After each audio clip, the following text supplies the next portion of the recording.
roles for the monarchy in Monaco. But her fairy tale marriage was cut tragically short. Grace Kelly has died. When she died, a light went out of Monte Carlo which has never been lit again. Grace's death shocked the world, but it also left 3 grief-stricken children, Caroline, Albert and Stephanie, struggling to forge lives without a mother. They were thrown into this terrible state, and of course, if you are royal, the show goes on. For decades, the 3 children suffered misfortune in marriage as they grappled with Grace's death in different and dramatic ways. Stephanie rebelled against royal life, while Caroline was continually unlucky in love. Stephanie literally went off and joined the circus. She went totally to pieces. He was obviously the love of her life. And Albert gained the reputation of a playboy prince. Was he tempting fate? Was he taking a risk? Was he trying to destroy his future? I have no clue. Was it their mother's death, a curse, or just being spoiled rotten? For the rest of eternity, none of the Grimaldi family would have success or love or happiness in marriage. When you perceive that, your mother was the greatest gift to Monaco, it must be really difficult to work out your place in that story. Will I ever measure up? Can I ever be as good as her?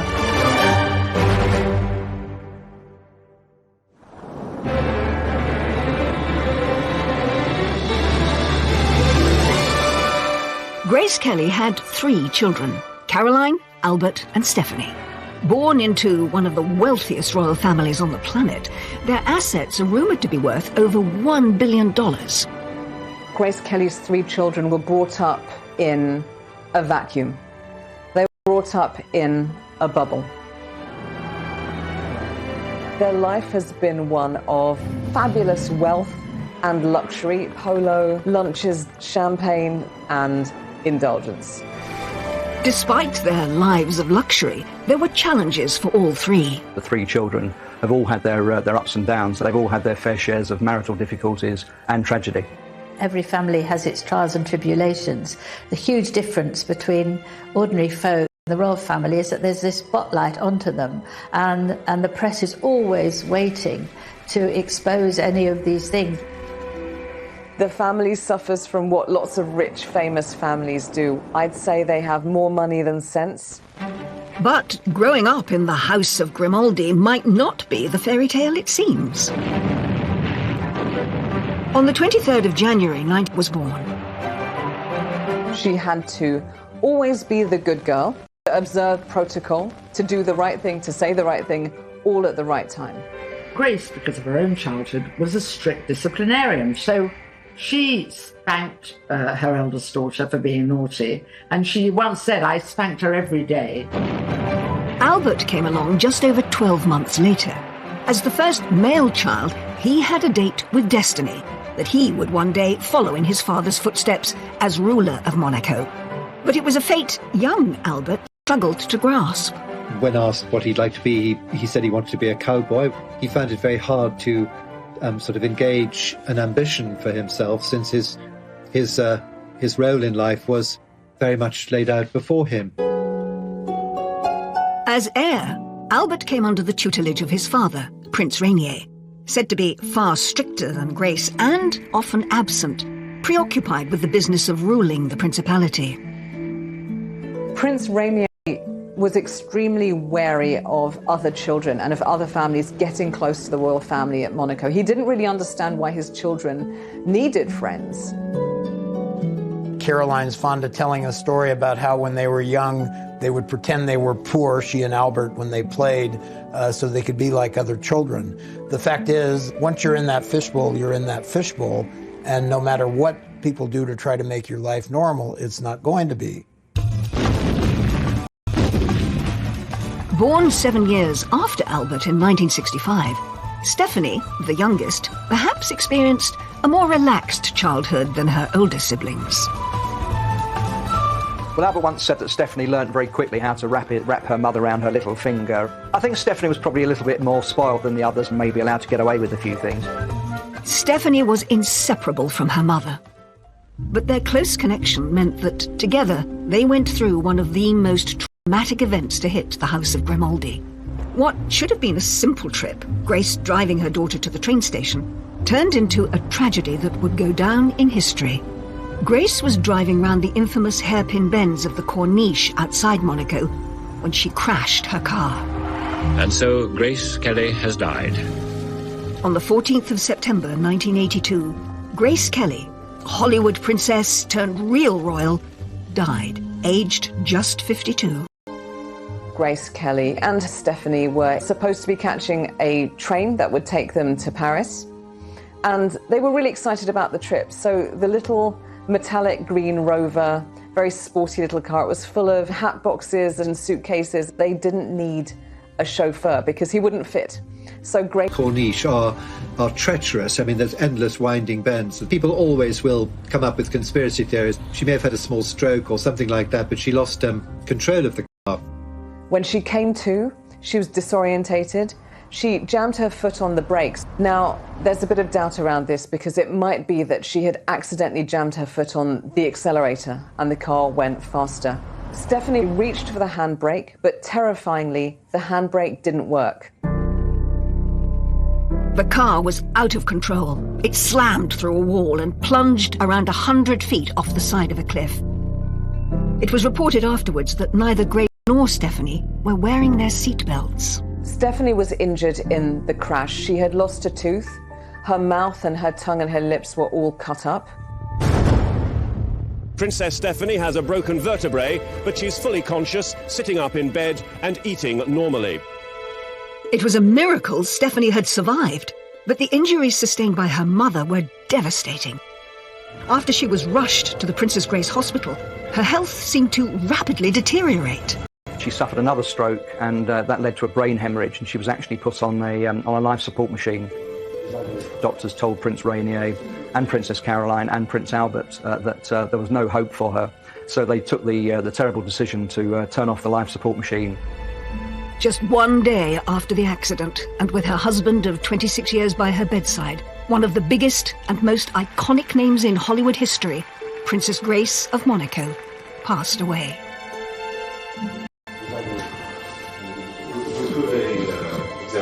Globally, people were very upset. Grace Kelly had been really the brightest light of Monte Carlo. When she died, a light went out of Monte Carlo, which has never been relit again. The world was mourning the loss of Grace Kelly, but her 3 children were mourning the loss of their mother, and each would cope in different ways and face unique challenges. This was cataclysmic for Princess Caroline. The requirement that from the moment of the death, the moment of the funeral, she herself, Princess Caroline, was essentially the First Lady of Monaco. She has had a tricky life with 3 quite complicated marriages. Inevitably, the death of Princess Grace affected Albert. He sought solace in all sorts of things, you know, enjoying himself and going out with different girls. Prince Albert didn't want to grow up. His behaviour was very much of a teenage boy. He'd see a beautiful model, he'd see a beautiful actress, and his attention was with them. The House of Grimaldi was traumatised. But was this down to tells of an evil curse, one that would jinx the family forever? As it's purported to be Prince Rainier I in the 13th century who kidnapped a beautiful maiden, alas, raped her, and she then developed witch-like powers and said that she would put a curse on all future generations born into the Grimaldi family. For the rest of eternity, none of the Grimaldi family would have success or love or happiness in marriage. They've struggled to find lasting life partners. But whether that's a curse or just really bad luck, that's open to debate. The monarchy themselves seem to go by facts and not fiction. Journalist and author Joel Strawty McClure first met Prince Albert in 1988, who told him how the curse is perceived within the House of Grimaldi. He basically said that their family was no different than any other. So he takes it with a grain of salt. And, you know, Prince Rainier, his father, also said that we have the same faults, defects, and attributes as any other human beings. Just because we're royals does not make us immune. Despite rejecting there being any truth in a curse, it has still been an unfortunate shadow hanging over them. None more so than Stephanie, whose life was thrust to the forefront of public attention in the aftermath of the crash. She's talked about to the media about the weight that having that blame put on her has affected her life. And the trauma of her mother's death seemed to send the princess down the path of a royal rebel. She literally went off and joined the circus, she and her kids.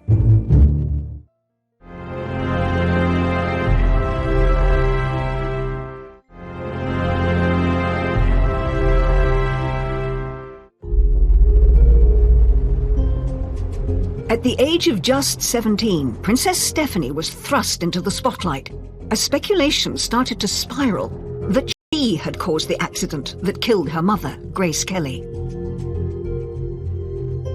Stephanie had to deal with some extremely nasty and, I believe, traumatic rumors that Stephanie herself had been driving, or that she'd been quarreling with her mother and that she had distracted her mother. None of those things were true. In cases where somebody's been through a tragic loss or been in an accident, there is a sense of, could I have done something different?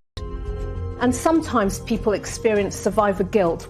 But it's certainly not helped when other people, outsiders, start pointing the finger at you. And I have to say, I think Rainier was so desolate, so upset that he was, of course he was there, but he was not as useful as they were. Speaking to ABC News in America about that traumatic time over 20 years later, it's clear from this television appearance that the accident had deeply affected Stephanie, not only physically, but mentally. In other words, you killed your mother. It's hard enough even, losing your mother and then being blamed for it. I mean, it's terrible. She's talked about to the media about the weight that having that blame put on her has affected her life. I think it's a terrible thing that she went through. It was just a very freak accident.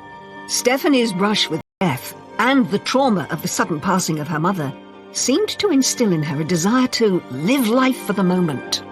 It set her down the path to being a royal rebel, but it also liberated her in a weird way because she thought, well, you could lose anything in just 1 minute. So I'm going to take everything I can of life and follow my own whims and desires, which she did, not always for the better. Stephanie Marie Elizabeth Grimaldi was born on the 1st of February 1965. Welcomed into the world with a Monegasque traditional 21-gun salute, she was Grace and Rainier's third and perhaps most colourful child. Third child, was spoiled, much more than the first and the second, and Stephanie took full advice and full advantage of this. Stephanie was so stubborn and lively, extremely rebellious and very naughty indeed. Even her own mother said, I should have beaten her like a gong without making her give way. Grace had a very loving pet name for Stephanie. She called her enfant terrible, which means terrible child or naughty child. The wide age gap between Stephanie and her siblings Caroline and Albert may have strengthened the bond between mother and daughter, but this close relationship would perhaps have consequences in years to come. Prince Rainier was worried about how close Stephanie was to her mother because it's an interdependence as opposed to being preparing you for your future life. We say in French, dans les jupons de sa mère, in the petticoats of her mother. But when her mother died, 17-year-old Stephanie was suddenly left without the guidance and support of her closest ally. Princess Stephanie was quite insecure as a child and hung on to her mother whenever she could and very much needed her to help her cope with. Stephanie had to face the journey into adulthood without her mother. The princess was keen to get a taste of life outside of the palace. She had the connections, but struggled to find her calling. She tried modelling, then she realised the really interesting thing in fashion probably is to be a designer. There's a lot of boring stuff, as we all know, about work, and Stephanie wasn't used to boring. She was interning at Christian Dior and allegedly got dismissed. She was dyeing her hair all kinds of wild colours. So I think there was that rebellious nature. Do you think that because you're the daughter of Princess Grace, you can just behave as you please? With no career choice seeming to stick, Stephanie tried her hand at music. A diversion from the conventional look and path of a princess, Stephanie released her first single in 1986, Urago. What you see there is a very unprincessy image. She's being sexy, she's doing her thing. This is her attempt to say, you know, I'm more than just this princess. I have my own identity and I'm trying this out for size and I like it. Growing up, Stephanie was fascinated by Grace's awe-inspiring Hollywood past. That's perhaps what inspired her to follow in her mother's golden footsteps in her attempts to carve out a creative career. Grace would tell her all the stories about Hollywood, and they would sit in the palace and dance together, and they'd look at old photographs. They'd talk about the films of the current day. Please welcome Her Serene Highness, Princess Stephanie of Monaco. In 1990, she gave a nervous performance on Aspel & Company, opening up about her true feelings on her bumpy journey to stardom. Trying to establish a name and identity for herself in the shadow of her iconic mother was always going to be tricky, and comparisons were often drawn. I would love to be an actress one day, but I think it's even harder for me because everybody's like waiting for me and, oh my God, they're going to compare me to my mother. Show people that I have a personality of my own and I'm not trying to be my mother. Knowing people are watching it saying, you're not as good as the great Hollywood icon that is Grace Kelly. The fear of continually being compared to her mother and coming up short really stymied Stephanie's acting career because it hurt her confidence. But it wasn't just her career that seemingly showed an urge to break free from the royal orbit. As Stephanie continued to live for the moment, her love life took an unexpected turn. Just like generations of Grimaldis before her, a string of turbulent relationships ensued, with the press linking her to some very high-profile men. Footballer. She had a relationship with Jean-Claude Van Damme, the actor, the Hollywood star Rob Lowe. And in 1991, she got together with Daniel de Cruet, her bodyguard and a former fishmonger. It marked the start of a very lively love life. Prince Rainier mistrusted him very strongly, and he began to suspect that his daughter did not have a very solid sense of what was good for her in relationships. He was already involved with another woman who was 6 months pregnant, but they fell in love, and Stephanie actually ended up marrying him, and they had 2 children. And I think he was probably the biggest love of her life.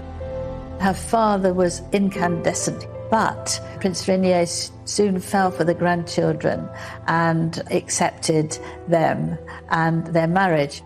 But hopes of a fairy tale ending were soon dashed. Less than a year into the marriage, things took a dramatic turn when a series of candid photographs of Daniel were published in Italian magazines. He was actually photographed frolicking, if you will, with Miss Belgium bare breasts. Needless to say, Stephanie wasn't terribly happy about that. The couple divorced in 1996, but in 1998, Stephanie's adventures in love continued with another bodyguard, Jean-Raymond Gottlieb. She had a child with him, a daughter called Camille. The father was not named on Camille's birth certificate, and in fact it was only revealed decades later by the daughter herself on Instagram. She was actually banished by her father to a ski resort to try and recover while the dust settled from the scandal, and then she took up with a Corsican barman. Aged 36, she made another surprising choice and got involved with married Swiss elephant trainer Franco Cani. Love blossomed after they met at Monaco's International Circus Festival. She literally went off and joined the circus. She and her kids. She's got 3 kids by now. Princess Caroline was absolutely devastated by her sister's behaviour. She felt she was letting the whole family down. He moved into his trailer and they actually travelled around with the circus. And obviously it was not ideal for her children. It was very difficult for them to get educated. And I think after a while the The novelty wore off. The relationship fizzled out, but the circus around her love life wasn't over. Waiting in the wings was Portuguese acrobat Adans Lopez Perez, who was nearly 10 years her junior. The unlikely couple's family home was a caravan, a far cry from the splendour of the 253-room Prince's Palace of Monaco. Eventually she moved back to the luxury of the palace. It may appear to some that her love life was cursed, or that its chaotic nature was perhaps a reaction to her mother's tragic death. But it could be just as Stephanie has said herself. I may be a princess, but above all, I'm a human being. If you step back and look at their lives, which was very, very small, a very tiny bubble of people were allowed to enter into it, you have very little life experience about what people are like, what relationships are like. So I wonder whether this is a way of experimenting. I'm going to go for all kinds of different people that I find exciting because they're opposite of duty and restraint. I think that's one of the problems that probably Stephanie's had, because you've got a palace to move back into. You can live the rest of your life very comfortably, having walked out of a marriage. Prince Rainier was reported to be despairing over his daughter, and his displeasure with her behaviour may have been communicated in his will. Apparently, he left her only 1%, and he left Caroline and Albert more. Albert, obviously, he's the reigning prince, would have been left most of the bulk of the money. I think 1% of the money of the Grimaldi royal family would take care of us all. At the age of 56, Princess Stephanie may not have managed to find happiness in her relationships, but she perhaps gets the love and praise she craves from her 3 children and her philanthropic work.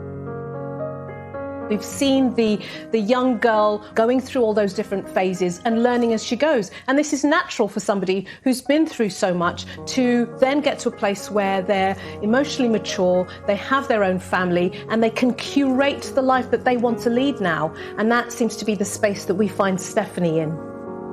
She's not married again and feels content with herself for being a mother and helping others who are having a difficult life. She's very much involved with her charity work, an AIDS charity and animal charities. I think Grace would be pleased that the wild child has finally grown up and she's finally found happiness and seems a lot more serene. Princess Stephanie's colourful life may have raised some eyebrows, but the pressures inside the palace were perhaps felt even more by her eldest sister. Before her mother's death, Caroline sought freedom from royal responsibility. He gave her an escape route. He was her key out of the kingdom. But all of that changed when Grace died. Caroline had to look immaculate, behave immaculately, because her reputation is Monaco's reputation.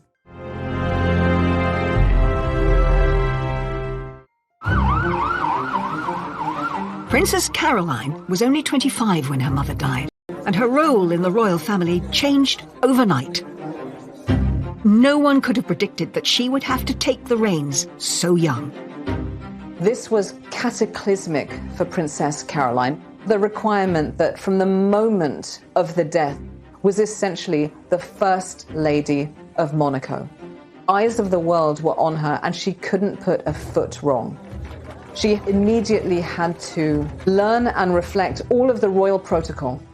She had to look immaculate, behave immaculately, provide no grounds for any possible criticism because her reputation is Monaco's reputation. Caroline was stepping up, something her sister, Stephanie, would never have endured, and her brother, Albert, wasn't ready to take on.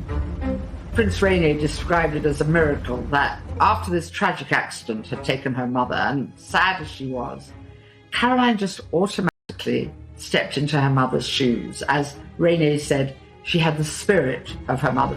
And that spirit was evident in this interview with the American interviewer Barbara Walters. Head held high, she put on a mature performance and revealed how her mother's guidance enabled her to be so resilient. She was such an outstanding person. She gave us a strength that when she died, we were able to keep going, and we all stuck together, and it worked. Caroline was extraordinary when her mother died. She had matured almost overnight, and she carried out all these duties with, it could be said, a lot of the grace of her mother. She kept Grace's flame alive. As well as supporting her father in his royal duties, Caroline had to support him in his sorrow. Prince Rainier was so distraught when his wife died, and literally sometimes was shaking and couldn't handle public engagements. Caroline was beside Rainier at every big event. She was there whenever her mother had been. I don't think he could have coped without Caroline. She was there right by him, and that was absolutely essential to moving the whole institution forward.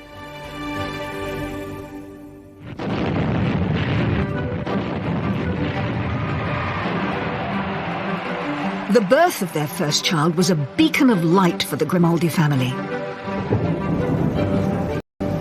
Born in torrential rain, there were high hopes for Princess Caroline. Princess Caroline was born in the middle of this huge storm. And local superstition has it that's a very Mediterranean climate, and rain is always a good luck sign. And since there was this feeling, there was this curse on the Grimaldis, everybody thought this girl will have real character because the rain has come down during her birth. For Caroline, the pressure was on. There was no space for her to say, hang on, I know this is what I'm supposed to do, but what about what I want? What about my hopes and desires? What if they compete with what's expected of me? Is there any space for me to do that? And the answer was no. There was no space for her to misbehave. Although Caroline had managed to step up to First Lady and handle it so well, it was a far cry from the lifestyle she'd become used to in her university days in Paris.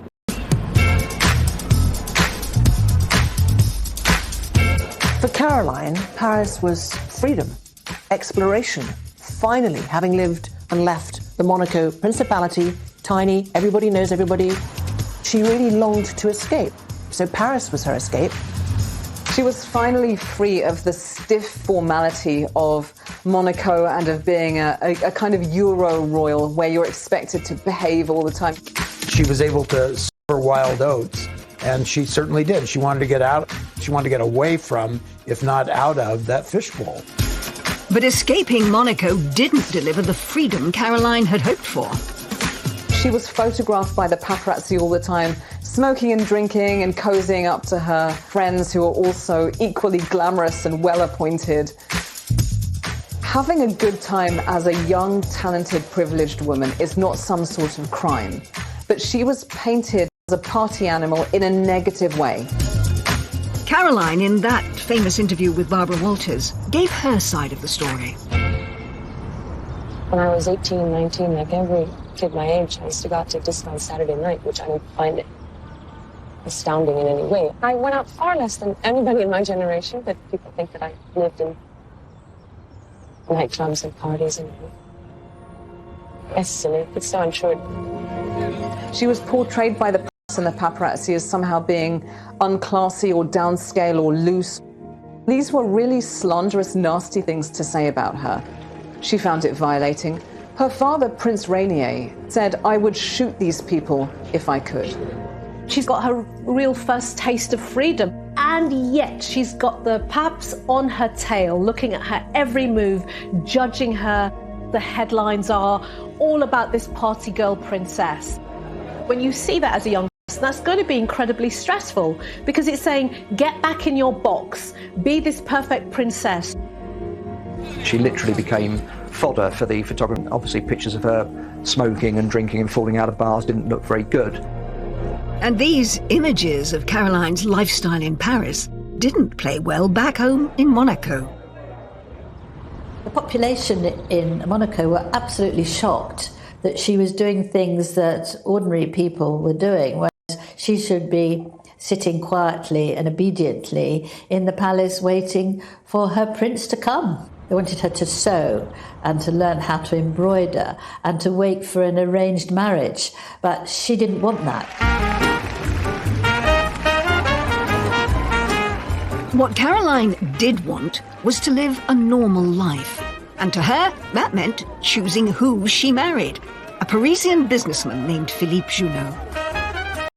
She saw him, she said later, as her ticket to freedom. Liberté, me voilà, freedom, here I come. Hey, I'm doing what I want to do. This is my life, my choice. Instead of being under the control of my parents in the small principality, guess what? I'm in Paris and I'm living my life.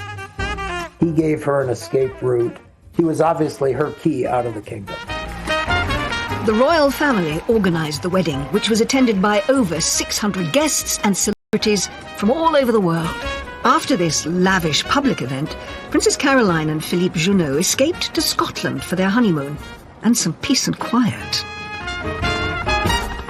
The wedding was obviously publicised all over the world. Were you very happy with the way that it went eventually? Yes, we were. We really enjoyed it, and it was really beautiful. But even in the Scottish Highlands, Princess Caroline couldn't escape the cameras. How's married life? Are you enjoying things? Yes, absolutely. Great. And how do you like Scotland? Oh, it's beautiful. First time we're here, so it's really lovely. It's beautiful. What we saw up to now was great. The press intrusion did not let up. Later, Caroline would channel her energies into fighting for her right to privacy. She actually took action to the European Court of Human Rights to try and get a privacy agreement so that she could be left alone and other members of her family, and that was actually upheld. Caroline's parents were not enamoured with her choice of husband. Princess Grace had predicted that Caroline's marriage to Philippe Junot would only last 2 years. Well, what happens is that mothers are often right because they've own experience, and Princess Grace was quite convinced that the marriage would not last more than 2 years, and she was spot on. It didn't. When that marriage went south, I think her parents were very relieved. Junot was seen as the antithesis of what both Grace and Prince Rainier wanted for their daughter. She went into it very young, and it had disaster written all over it from the beginning. Princess Grace said it's good that she had a failed first marriage. Now she can have a successful second one. But Grace would not live to see that success. The second marriage would come in 1983, when a young Italian, Stefano Casiraghi, entered Caroline's life. He too was an aristocrat, very distinguished, very moneyed, very debonair. She's described him as the love of her life. Stefano Casiraghi was a businessman. He had his fingers in several pies. In fact, one of them was a shoe business, and Caroline joked that she was delighted because she loved shoes, and he got some specially designed for her. She finally found happiness in someone who allowed her the best of both worlds. She could continue her duties in Monaco, but also live the normal family life she had longed for. He understood her role in Monaco. He understood that she needed to shine. She was a famous face they all recognized, a familiar face that they all admired, a woman who had a life that she had to continue with, and he supported her in all that. Caroline might have found the love of her life, but her father was less impressed. Stefano Casiraghi was younger than Princess Caroline, Italian, and had a reputation that did not please her father, but I'm not sure any man would have pleased Prince Rainier. Despite her father's issues, Caroline and Stefano married in December 1983. In contrast to her first marriage to Philippe Junot, which had all the bells and whistles, 600 people attending, this marriage was very low-key, civil wedding with only 20 people. The marriage was a success. Caroline and Stefano were happy. They had 3 children, Andrea, Charlotte and Pierre. Had Caroline managed to break the Grimaldi curse?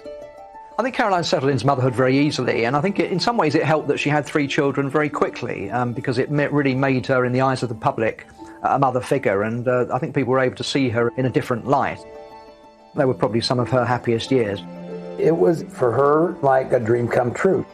He was a great companion and a great husband from her point of view. He was quite happy to be in the background, but a great family man. The children all adored him. Caroline was in the midst, when she married Stefano Casiraghi, of being Monaco's first woman. And that role would not end, of course, until Prince Albert took a wife, and those obligations were shared, if not dropped. I think that she continued willingly to fulfill her princessly obligations to the country a mother, but she fought on. She did what she was supposed to do.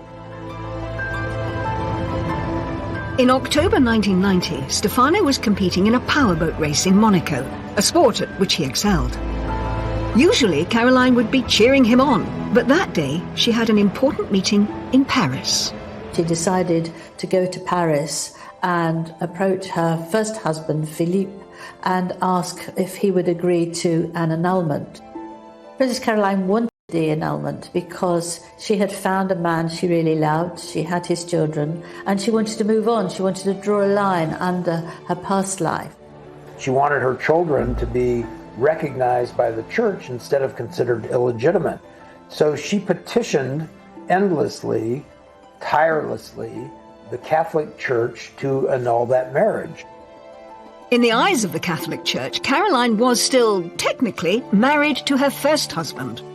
Though they had both gone through civil divorce, they hadn't got a Roman Catholic nullification through. The Roman Catholic Church works very slowly.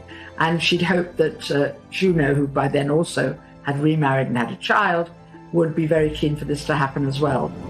Whilst in Paris, Caroline could never have predicted the events that would follow. Back home in Monaco, there was about to be yet another twist in Caroline's tale.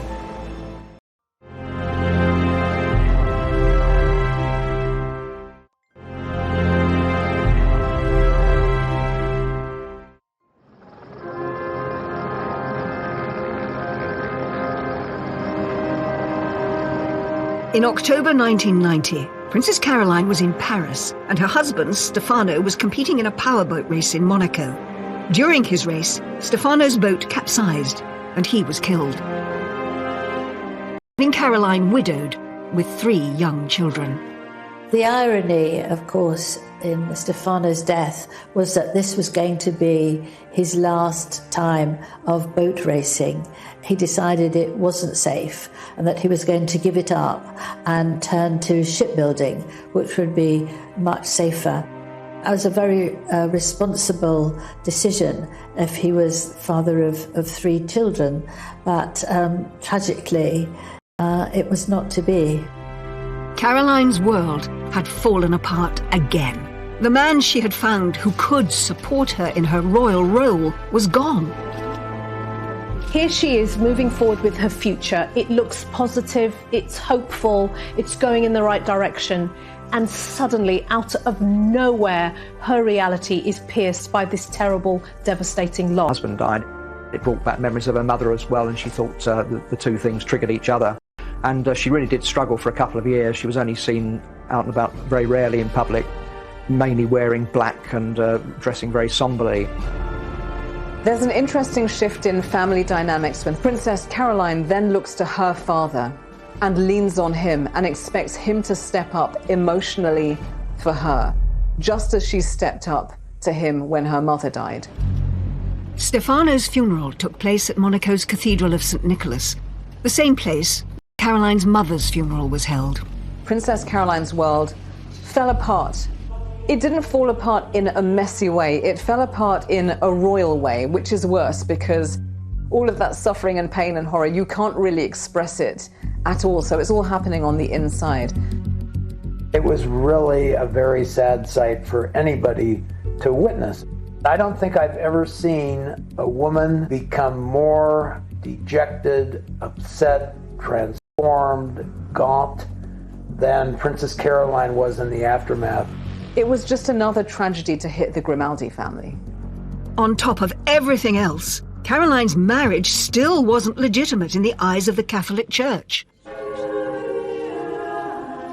Not only had she lost Stefano, but her marriage to Stefano wasn't recognised. And I think during a period of dreadful loss, that would have been another layer of grief. That this is the love of my life, and our union isn't even recognised yet.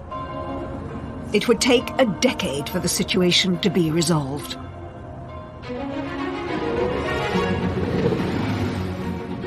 Just as Caroline began to get back on her feet again, an old acquaintance, Prince Ernst August of Hanover, came back into her life.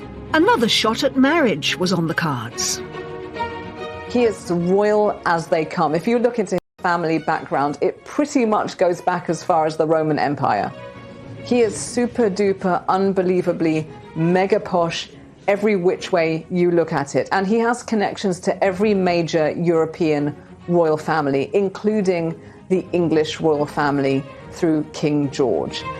On paper, they were a good match. And in 1999, they decided to tie the knot. In one sense, he was exactly the right person for her.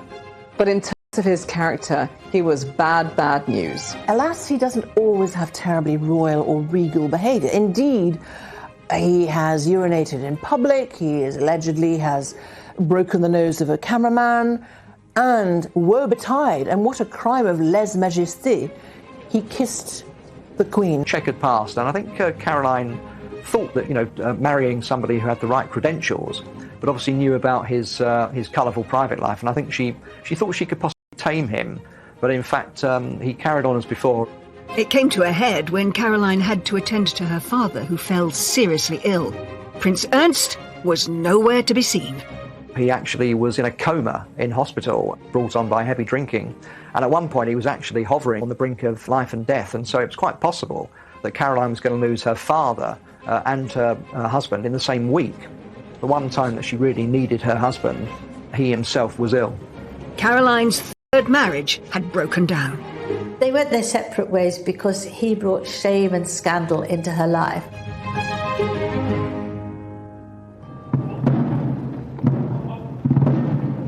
Meanwhile, Caroline was still saddled with the responsibilities of being First Lady of Monaco. No one could have predicted she would have been in this position for so long. I think Prince Albert felt very pressured by his older sister, Princess Caroline, who wanted to relinquish the role of First Lady of Monaco. She is just thinking, Prince Albert, will you just get on with it? Will you just settle down, marry, provide an heir, and then I can really get on with my life? In 2005, when their father died, Albert had to step up and take on his father's role. It was a chance of freedom for Caroline. But after all these years, her brother had still not married. Prince Albert didn't want to grow up. His behaviour was very much of a teenage boy. He'd see a beautiful model, he'd see a beautiful actress, and his attention was with them. And his poor sister had to fill in for him a lot of times and be there for him.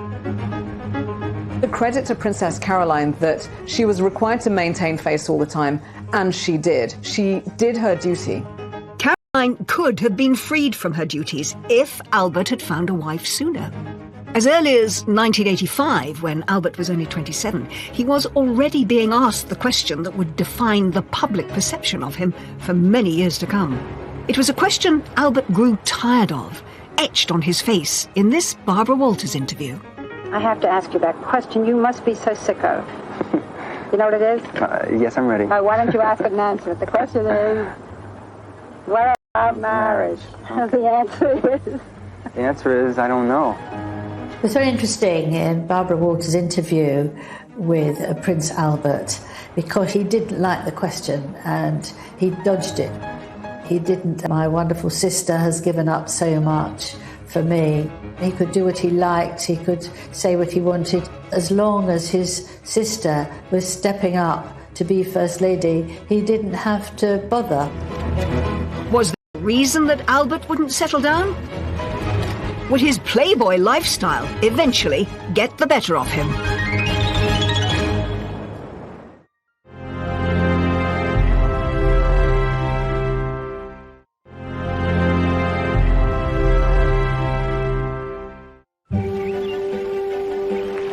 From the moment he was born, the second of Grace and Rainier's three children, Albert was destined to become ruler of Monaco. But from an early age, it was clear it was something he wasn't necessarily looking forward to. You can hear from his own mouth somebody who's saying, I just wanted to be a cowboy. I found doing the royal stuff boring. So you've got this real tension between born to rule and I just want to do my own thing. And that, I think, we see play out in his life. It was a feeling that spiraled after his mother died when he was just 20. Albert was delighted that Caroline stood up to take the bulk of the family's royal duties.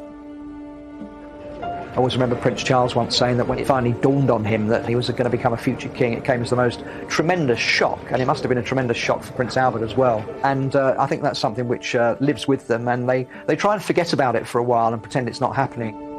As long as his sister was stepping up to be First Lady, he didn't have to bother. Also knew that he did have a number of years where he could let his hair down. He didn't have much hair, but he could let his hair down. In particular, Albert compensated for the monotony of royal duties with the kick of adrenaline. He was a marksman, he was a very good swimmer, he actually took up judo, he became a judo black belt, skiing, and he actually took part in the Paris to Dakar rally, although he didn't actually complete it. And in fact, he's the only royal that I know of who's actually been to the North Pole. So he was quite an action man. Albert may have been inspired by his grandfather's sporting prowess. Grace's father, Jack Kelly, had won 3 gold medals in rowing across the 1920 and 1924 Olympics. Albert also had Olympic ambitions, but his involved a lot more speed. Prince Albert was interested in bobsledding because he said that it gave him a buzz and it made him feel as if he was alive. Albert established Monaco's first ever bobsleigh team, despite the Principality having no snow and no mountain. Championships. It wasn't easy at first, you know, people couldn't even spell the word bobsleigh, let alone know anything about it, so we've come a long way. Albert competed in 5 Olympics, never coming higher than 25th. I spent a lot of time with Albert the bobsledder, and I felt that he was taking this as seriously as any athlete would take a competition. I was quite impressed. The sense of participating in an international event, especially a winter event, from a Mediterranean country, was really quite exciting for them. But when it came to ways of postponing responsibility, Albert's love life, as it was for his sisters, was perhaps even more adventurous than his sports. I can remember doing a story for Cosmopolitan magazine in 1990 titled "Prince Albert is Available." At that point, he was considered one of the most eligible bachelors in the world. He was linked with many, many girlfriends, Brooke Shields, Naomi Campbell, Claudia Schiffer, and many others. He was having a fairly hedonistic lifestyle and trying to forget that his destiny was eventually to take responsibilities. The prospect of Albert knuckling down and finding a wife to take on Caroline's duties as First Lady seemed remote. In 1987, former Playmate model and German actress Bea Fiedler claimed Albert was the father of her child Daniel.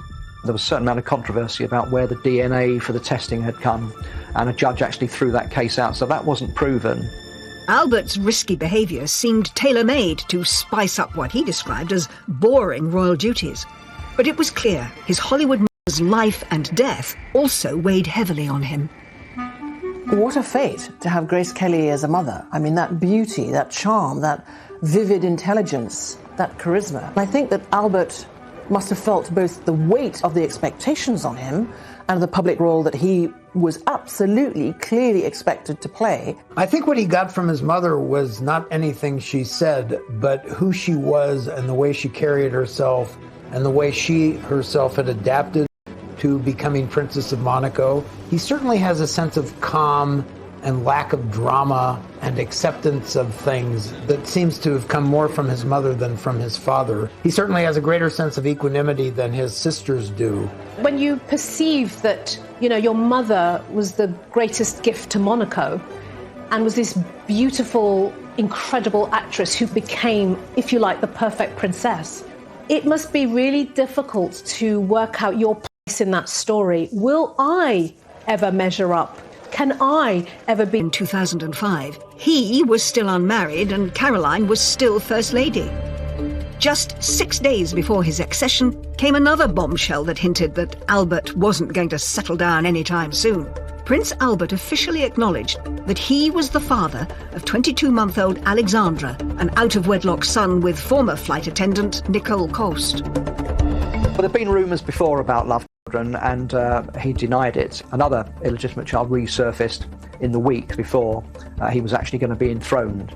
And then subsequently the paternity suit actually turned out to be true. Albert was forced to go onto French television and face up in this stiff and uncomfortable interview. J'ai été extrêmement choqué par la façon dont cela a été traité et le moment tout à fait inopportun. Et vous attendez à d'autres révélations ou à d'autres campagnes de cette nature, puisque ça peut donner envie? Je sais qu'il y en a et qu'il y a d'autres personnes qui font les mêmes, présentent les mêmes, à peu près les mêmes cas. What has baffled me about that is why he was unaware of the existence of condoms. Was he tempting fate? Was he taking a risk? Was he trying to destroy his future? I would like to talk to him about it one day, and I don't imagine I ever will. Albert reportedly provided Nicole with $12,000 a month in financial support, as well as a $2.5 million house in the south of France. Alex would keep the Grimaldi name, but could not succeed Albert. I wonder whether in that position, he had no choice. It seemed like Albert might be about to put his Playboy past behind him, but it wasn't long before more revelations surfaced. Prince Albert had already had to admit to the existence of one love child. It turned out that he had yet another love child who was 14 years old. In the early 1990s, Tamara Rotolo, an American, had come forward and claimed that Albert was the father of her daughter Jasmine, and that was hushed up and he denied it. But in fact, a DNA test eventually proved that he was the father, and in 2006, a year after he'd become the prince, he actually admitted that he was the father of Jasmine as well. So it's like, all right, cards on the table, let's do this because I'm ready and willing to step up. Albert's admissions may have had another purpose.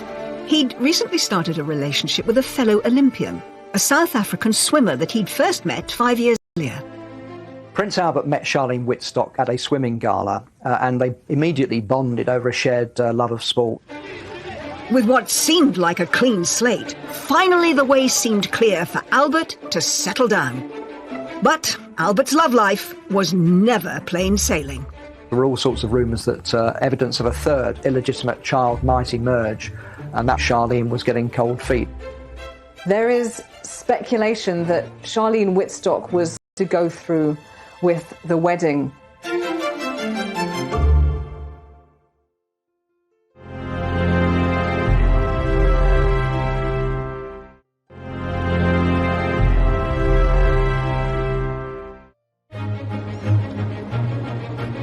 By 2010, all three of Grace Kelly's children, now in their 40s and 50s, had spent their entire adult lives cursed by an inability to find a happy marriage. It's the third marriage that Caroline has had, and it's come to a bad end, as both of the others have. And now she lives alone. She's back living where she grew up. It's like returning home to the roost. Stephanie has stepped away from the limelight and lives a much more quiet, discreet life, and that is understandable. But there was hope for Albert.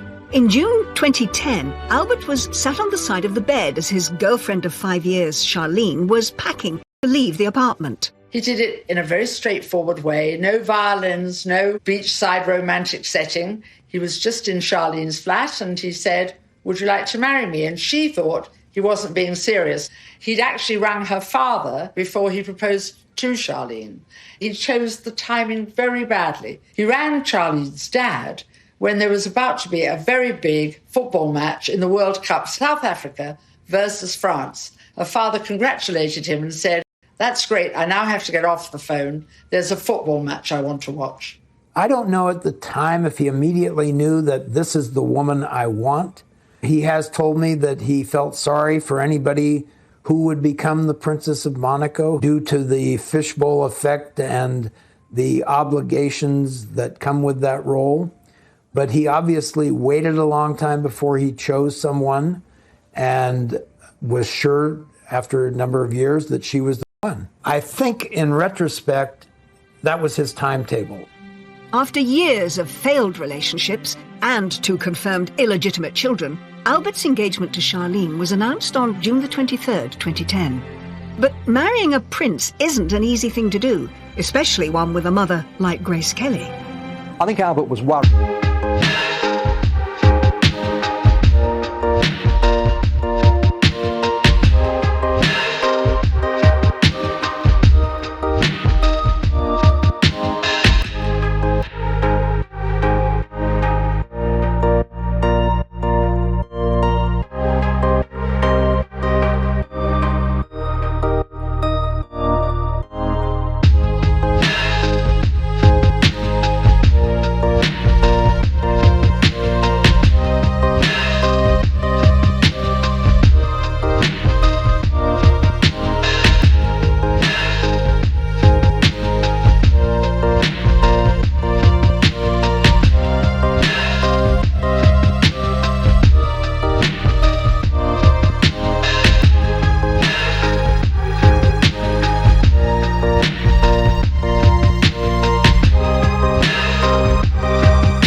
Marie and Jacques-Honoré Rainier were... Finding that partner, getting married to Charlene Wittstock, and having those twins, and having an heir, Jacques, I think will have been immense relief.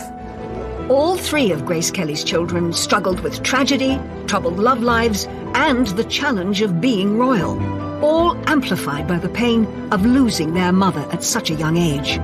Born into a gilded cage of immense privilege, they were left to navigate their lives without her guiding hand, and perhaps inevitably along the way, made some self-destructive choices. I don't think there's a curse, but certainly the conditions with which the children were brought up and this overpowering figure of Grace Kelly behind them, I think it was inevitable that they were going to find it difficult to live up to expectations, and that might account for some of the excesses that have gone on. What they have gone through, the deaths, the divorces, the tragedies, are no different than what the rest of us go through, and no easier to bear than what the rest of us go through. And we have watched them suffer and learned that they are, in the end, no different than we are. What Grace Kelly's three children went through wasn't a medieval curse, but was the accrued effect of generations of royal protocol and isolation and emotional coldness, secrecy and lies, being hounded by the press and gossiped about, being followed by the paparazzi. Perhaps if Grace Kelly had lived, there would have been an opportunity to bring a bit more warmth and colour and light and intimacy into the royal family.